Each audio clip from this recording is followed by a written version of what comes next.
Kasi lahat ng biktima may babae, di ba? And one entailed a uniform personnel, correct? Yeah, so my concern is, okay, I'm happy about what you're showing because it shows that our efforts has improved and all that. But on the ground, my concern is what is it? Is it haphazard use of which guns or ano ba yun? Meron ba tayong restrictions or how can we fix the situation at least keeping naman na mas kasi this one hindi masyado nakikita, diba? Hindi alam ng publiko, although it would be good to be but ang nangyayari, syempre ang nauuna yung nare-report. So, at ang nare-report, ang mga babae ang nagiging biktima. So, I want that addressed. Now, before we continue with that, maybe you have time to say, do we have the different police chiefs or the different police departments? We have cases wherein the victims are, women. Rest assured that this is just isolated cases.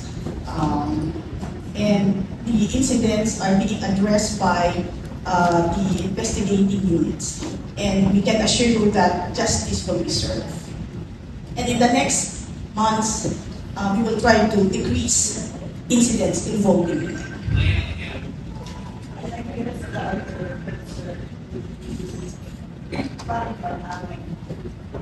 Ano ba, puro guns ba ang pag-assail sa women? Or ano ba yung other, alam ko yung isa na police, bali dalawa. Meron po tayong dalawang shooting incident na may-involve ng mga babae. Stabbing. Yes, mga pati po yung stabbing. Yes.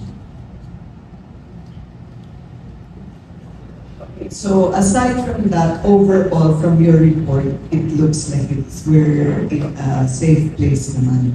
So I want to assure also the media that maybe we can share that in our Canadians that most of the incidences have been isolated cases and that the police are on top of the peace and order as per the reports.